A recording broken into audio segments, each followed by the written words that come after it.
근래 며칠 동안 하늘의 경치는 모든 사람들을 감동시킬 만큼 대단했습니다. 여러분도 하늘 많이 사진 찍으셨죠? 하늘 보면서 많이 힐링하시고 뭔가 좀 답답한 그런 마음 많이 좀 해소하셨죠? SNS에서도 수많은 패친들의 사진이 게시되었습니다. 한번 보실까요? 어떻습니까? 기가 막히죠?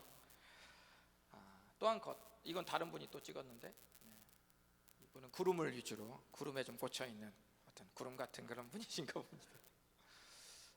또 하나 이분은 또 뚝섬에서 그 롯데타워를 찍었는데 제가 교회냐고 물어보니까 그 목사님한테 건축하셨냐고 여쭤보니까 우리는 바벨탑을 세우지 않는다고 그분이 답장을 했어요.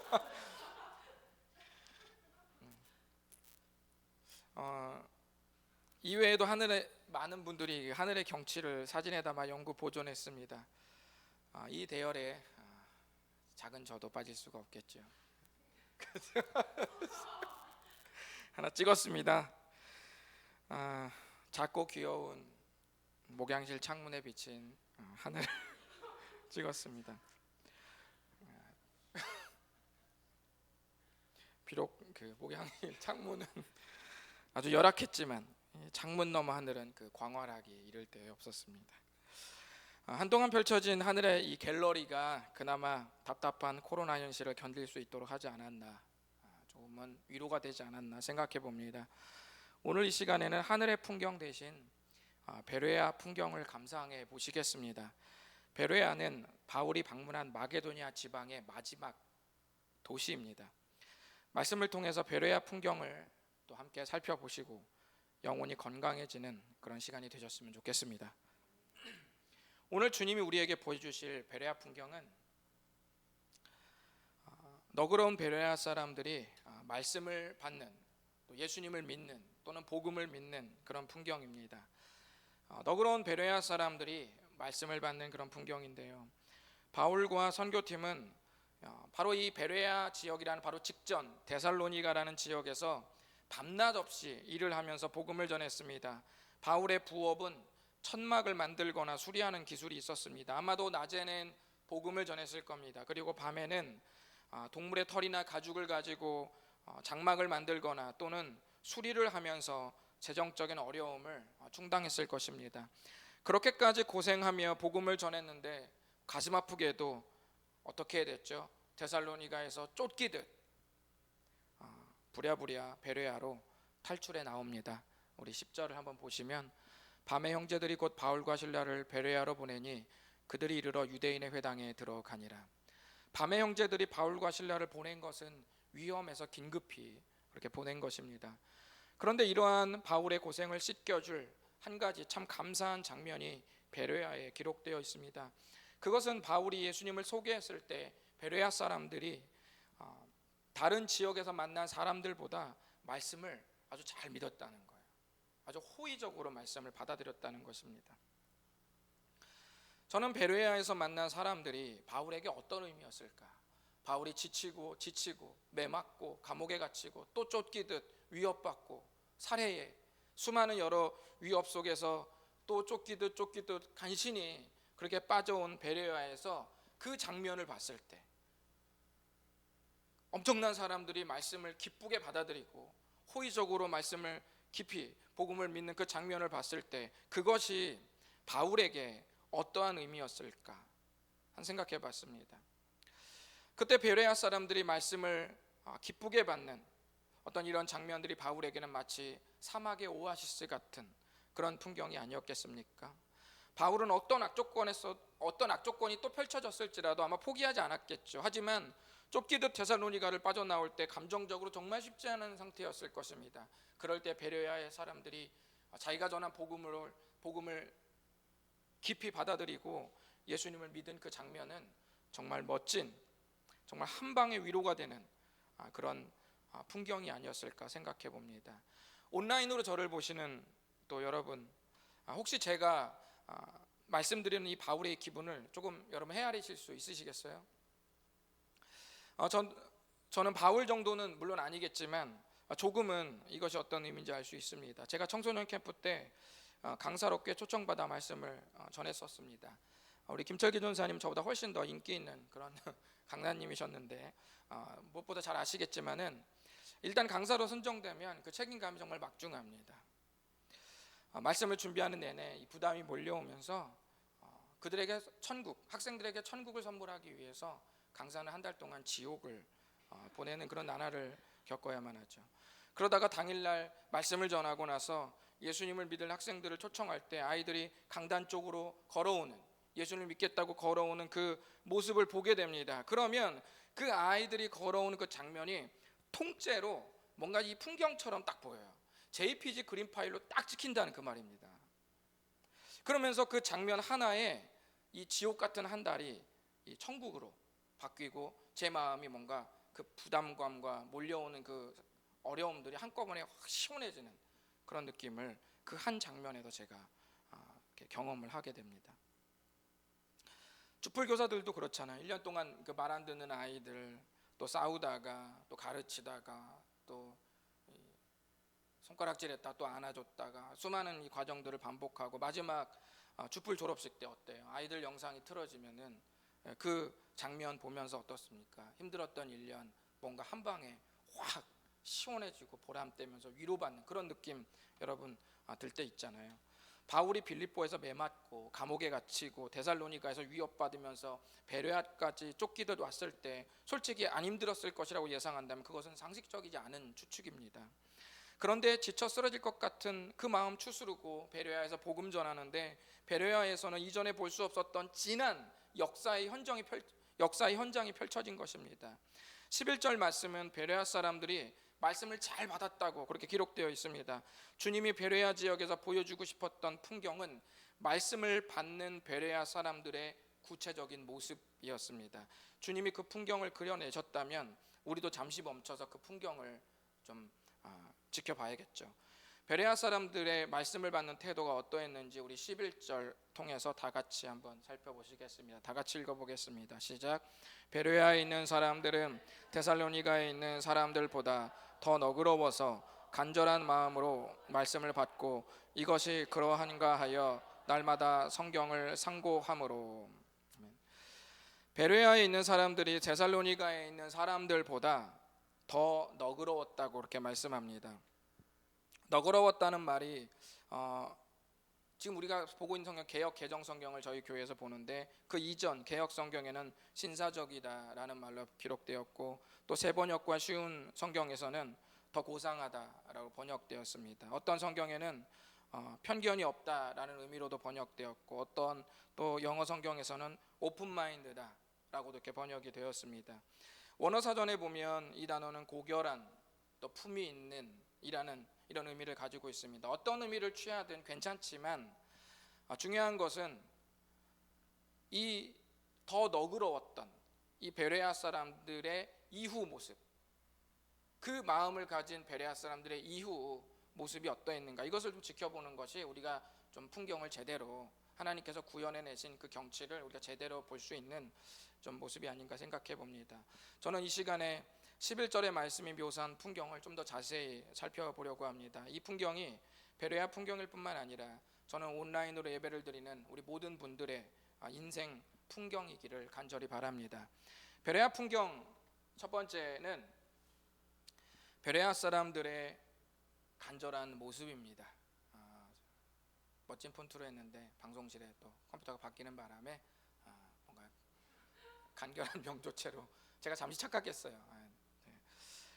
폰트가 없다는 거를 생각해 보지 못했는데 그래도 좀 아쉽긴 하지만 어쨌든 우리 주님이 보여주시는 첫 번째 베레아 풍경은 베레아 사람들의 간절한 모습입니다.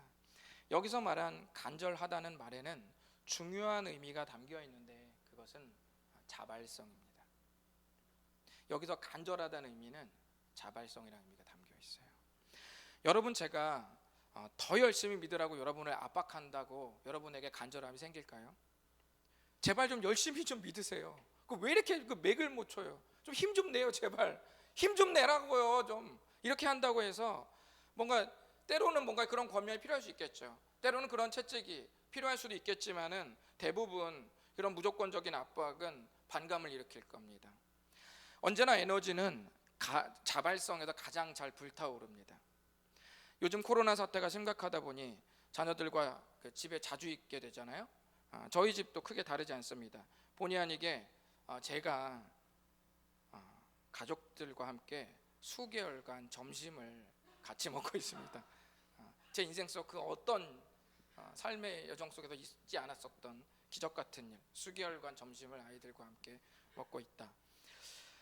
그러다 어느덧 저희 가정에 민주적인 절차가 하나 생겨나기 시작했는데, 그것은 점심을 먹은 뒤에 간단한 보드 게임을 해서 진 사람이 설거지를 한다는 이런 거룩한 질서가 탄생하기 시작한 것입니다.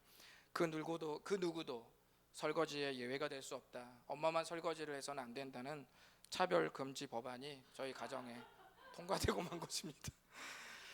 한 가지 부작용은 뭐냐면 게임에 져서 가족 간의 게임 침묵을 하는 거 져서 이렇게 설거지를 하게 되는데, 저는 그게 괜찮을 줄 알았는데 게임에 져서 설거지를 하면 기분이 안 좋아. 영 안 좋아요. 제가 게임을 잘하는데도 이상하게 설거지를 제일 많이 했어요. 그런데 어느 날인가요, 여러분? 그날은 제가 압도적으로 이기고 있었어요. 이대로 가면 저희 아들이 설거지를 해야 하는 그런 상황이 된 겁니다. 그때 갑자기 부성애가 발동을 하면서 제가 눈치 못 채게 일부러 게임에 졌어요. 크게 실수한 척 하면서. 그러면서 안타깝다, 이길 수 있었는데, 이렇게 하면서 제가 아쉬운 척을 하면서 설거지를 이렇게 했습니다. 그래서 그날은 설거지를 하는데 이게 기쁘더라고요. 이게 부성애로 자발적으로 이게 져주니까 아주 기뻐요. 그래서 이제 더 좋았던 것은 아들이 모르는 줄 알았는데 그거 알더라고요. 아빠가 일부러 져줬다 그러는 거예요. 몰라도 되는데. 신앙의 모습 중에 그 자발성이 가장 이상적이고 건강한 모습 중 하나입니다. 교회에서 어떤 행사를 계획해서 우리가 함께 동참하는 것도 사실 의미가 있지만요, 그렇게 계획하는 것도 사실 어떤 의미로는 우리 개개인의 자발적인 마음을 일으키는 역할도 있는 것입니다. 바울이 말씀을 전한 뒤에 베레아 사람들의 모든 움직임은 자발적이었다는 것을 성경은 집중 조명하고 있습니다. 자발성은 간절함의 원천이 되고 그 간절함은 피곤하지 않은 간절함이 됩니다. 그것이 자발성의 신비입니다. 그러니 제가 시키기 전에 여러분 자발적으로 한번 시도해 보기를 간절히 바랍니다. 그게 기도든 아니 그게 성경을 보는 것이든, 그게 누군가와 좀 더 친밀하게 대화를 해보는, 시도해보는 것이든 무엇이든 간에 여러분 자발적으로 한번 작은 거룩한 한 발걸음을 떼어보시기를 간절히 바랍니다. 두 번째, 베레아 풍경은 말씀이 그러한가 하여 성경을 상고하는 풍경이에요. 베레아 사람들이 간절한 모습일 뿐만 아니라 말씀이 진짜 그러한가, 바울이 전했던 그 하나님의 말씀이 진짜 그러한가 하여 성경을 상고했다는 것입니다. 11절에 보면 그들의 그 아름다운 모습 중 하나는 말씀이 그러한가요, 날마다 성경을 상고했다고 되어 있는데, 이 성경을 상고했다는 말은 성경을 자세히 조사하고 성경을 자세히 공부했다는 말입니다. 여기서 우리가 깊이 눈여겨봐야 할 것은 말씀이 그러한가 하여 말씀을 자세히 조사했다는 거예요. 여러분 이것을 좀 집중할 필요가 있습니다. 여러분, 우리는 이따금씩 조금 아쉬운 그런 열심을 보게 되는데, 그것은 말씀이 그러한가 하여 성경을 상고하는 것이 아니라 내 생각을 상고할 때가 많다는 거예요. 말씀이 그러한가 할 때, 그걸 생각해 볼 때 내 생각으로 상고를 한다는 거예요. 성경이 잘 믿어지지 않는 분들이 있을 것입니다. 그리고 설사 성경이 잘 믿어지는 분들 중에도 여러분 모든 성경 말씀이 다 잘 믿어져요? 그러진 않을 거예요. 우리가 기본적으로 신앙이 있고 연륜이 쌓여서 웬만한 성경의 말씀을 내가 받아들인다 하더라도 아직까지 이 구절만큼은, 이 하나님의 말씀만큼은 제가 받아들이기가 좀 쉽지 않은 그런 줄다름질하고 있는 ING 상태, 미결된 상태의 성경 구절들이 우리에게는 아직도 많이 있는 것입니다. 결론적으로 모든 사람들은 믿음이 있다 하더라도 모든 성경 말씀이 다 잘 믿어지는 것은 아닐 수 있다는 말입니다.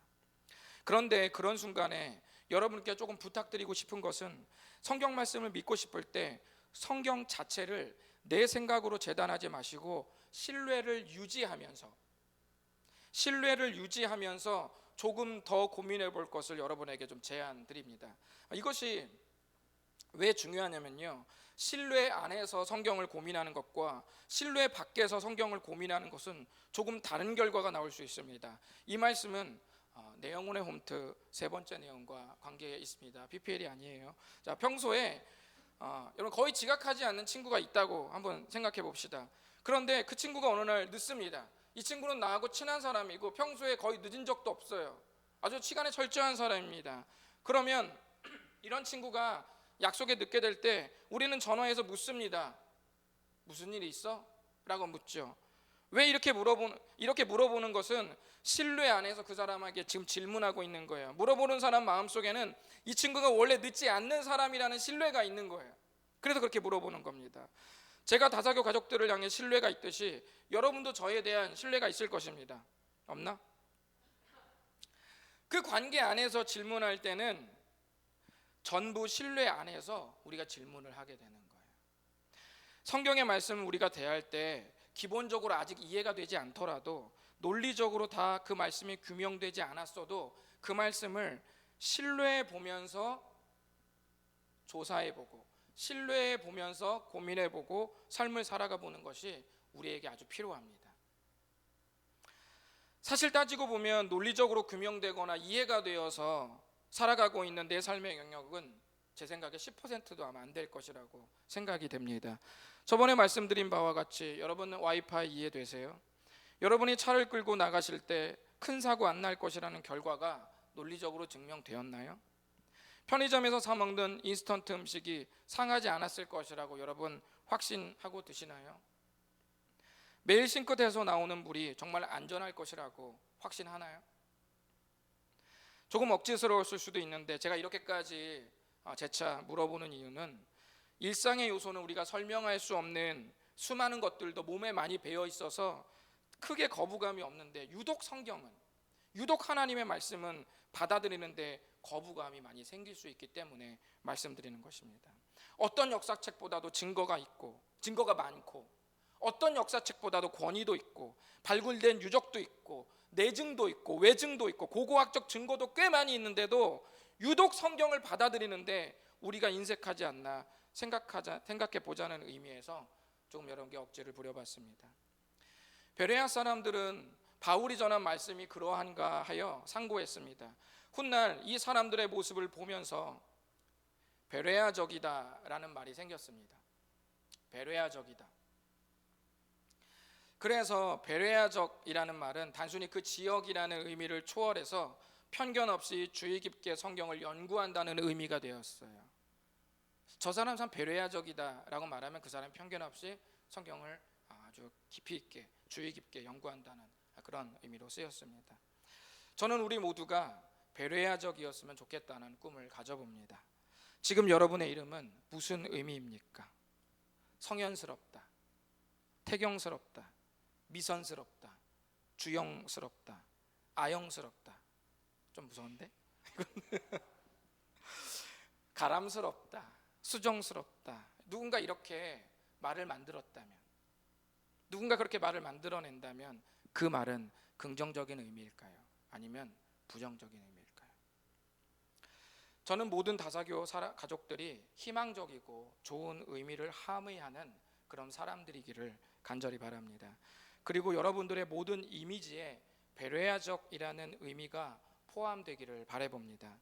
그래서 성경의 말씀을 신뢰 안에서 고민하고 생각해보는 품이 있는 여러분 모두가 되셨으면 좋겠습니다. 이것이 베레아 풍경의 두 번째 경치입니다. 오늘 말씀을 통해서 우리는 하나님께서 보여주신 베레아 풍경을 볼 수 있었습니다. 자발성에 깃든 간절한 마음으로 말씀을 받는 베레아 사람들의 풍경, 이것이 바울이 전한 그 말씀이 정말 그러한가 하여 날마다 성경을 상고하는 베레아 사람들의 풍경, 이것이 우리가 베레아에 머물러 함께 바라본 경치입니다. 여러분, 마게도냐 지역의 선교가 마무리되는 시점에서 제가 한 가지 좀 묻고 싶습니다. 마게도냐 땅을 바울과 선교팀이 방문하게 됐을 때 그 땅을 허락하시고 그 땅으로 가라고 보내신 분이 누구였을까요? 우리는 지난 사도행전 16장 10절을 통해서 바울과 선교팀을 마게도냐 지방에 보내신 분이 바로 주님이셨다는 그 사실을 우리는 다시금 확인할 수 있습니다. 그런데요, 마게도냐 지방을 선교하면서 들렀던 세 곳, 빌립보, 데살로니가, 베레아의 공통점은 단 한 곳도 안전한 곳이 없었다는 것입니다. 성경을 읽지는 않았지만 13절과 14절을 보면 후에 베레아를 나올 때도 데살로니가와 똑같이 여전히 마찬가지로 위협 속에 쫓기듯 또 베레아를 그렇게 탈출해 나왔습니다. 얼핏 보면 고생만 죽어라 하고 결국 마게도냐를 떠나게 된 것 같지만 그 고난 사이사이에 바울의 복음으로 인해 새 소망을 찾은 사람들이 마치 허무할 것 같은 인생의 여백 한 켠을 아름다운 풍경으로 채우고 있다는 사실을 우리는 잊어서는 안 됩니다. 고난 사이사이에 자주색 옷감 장사 루디아가 있습니다. 그 고난 사이사이에 그 루디아의 가족들이 있었고, 귀신 들린 여종이 있었고, 감옥을 지키던 간수장이 있었고, 그 가족이 있었고, 죄수들이 있었고, 경건한 헬라인들이 있었고, 귀부인들이 있었고, 그리고 마지막으로 베레아 사람들이 있었습니다. 그 사람들이 바울의 고난의 삶 사이사이마다 아름다운 풍경으로 채워나가고 있었다는 사실입니다. 이들이 바울의 인생을 아름답게 수놓았습니다.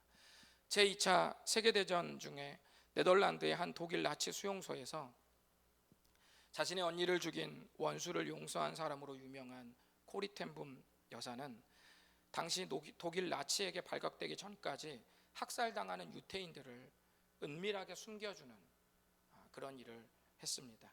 당시 집 안에는 유태인들과 코리텐붐 여사 간에 은밀한 암호 같은 것이 있었다고 합니다.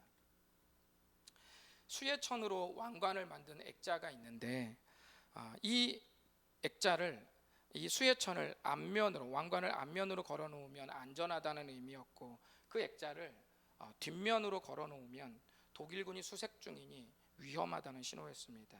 후에 코리텐붐 여사는 자신의 인생을 이 수예천에 빗대어 다음과 같이 이렇게 말했습니다. 내 인생은 하나님과 나 사이에 놓인 수예천입니다. 그러나 나는 스스로 색깔을 선택할 수가 없습니다. 왜냐하면 그분께서 내 인생의 목적을 가지고 수를 놓으시기 때문입니다. 그분은 나에게 자주 슬픔과 우울함의 수를 놓으시지만 나는 그분이 왜 그렇게 하시는지 도저히 이해할 수 없습니다. 그러나 잊지 말아야 할 것은 그분은 수의 틀의 앞면이고 나는 모든 실들이 뒤엉키어 있는 뒷면이라는 사실입니다. 내가 수의 틀에 더 이상 수를 놓고 싶지 않을 때도, 실타래를 더 이상 감고 싶지 않을 때도 하나님은 나에게 수예천을 다시 펴라고 하십니다. 나는 왜 그래야 하느냐고 하나님께 묻습니다. 그러면 수를 놓으시는 하나님의 손은 금색과 하얀색 실 옆에 검은색이 필요하다고 말씀하십니다. 그렇게 하나님의 계획은 내 인생의 수의 틀에서 완성되고 이루어집니다. 바울이 당한 극심한 고난의 현장에서도 아름다운 인생의 풍경을 그려내신 주님은 여전히 저와 여러분의 삶 속에서도 아름다운 풍경을 만들어가고 계십니다. 암울한 코로나 시대에 이 검은 천을 삼아서 우리의 인생의 금색실과 은색실로 아름답게 수놓으실 바로 그 주님을 우리가 오늘도 기대하면서 하루하루 살아가 보는 저와 여러분 모두가 되셨으면 좋겠습니다. 기도하겠습니다. 우리 이 시간 잠시 눈을 감으시고 하나님 앞에 기도하면서 나아갔으면 좋겠습니다. 우리가 아무리 하나님의 뜻을 다 헤아리고 싶어도 그때그때 나에게 닥친 수많은 상황들을 내가 어떻게 헤아리며 어떻게 해석해 나가야 될지 우리는 다 할 수 없습니다. 다 할 수 있다면 그것은 우리의 인생을 다 마치고 우리가 인생을 뒤돌아볼 때 그것이 하나님의 은혜였다고, 하나님의 계획이었다고 우리는 100% 완벽하게 말할 수 있을 것입니다. 우리는 인생의 길을 걸으면서 어쩔 수 없이 하나님께서 아름답게 꾸며놓으시는 그 수의 틀의 뒷면으로 우리는 볼 수밖에 없습니다. 마지막 날 우리는 하나님께서 나를 통해 왕관으로 만들어 놓으신 그 아름다운 수의 틀 같은, 또 그런 왕관 같은, 수의천 같은 삶을 우리에게 선물해 줄 줄 믿습니다. 우리에게 이러한 믿음이 있었으면 좋겠습니다. 오늘 시간 함께 기도하고 헌신하면서, 주님, 베레아 풍경을 보면서 주님, 내 인생 속에서도 주님께서 수많은 베레아 풍경들을 주실 줄 믿습니다. 바울의 마게도냐 땅에서의 갖은 고난에도 불구하고 그 고난 사이사이에 하나님의 인생의 풍경을 넣어주신 그 주님을 생각하면서, 주님, 내 만족스럽지 않은 인생 속에서도 하나님께서 거룩한 풍경들로 인하여 나를 만족하게 하며 나를 감사하게 하실 줄 믿습니다. 주님, 내 영혼이 주님 가시는 그날까지 베레아적으로 살아갈 수 있도록 도와주시옵소서. 우리 다 같이 주 앞에 헌신하며 기도하겠습니다. 주님,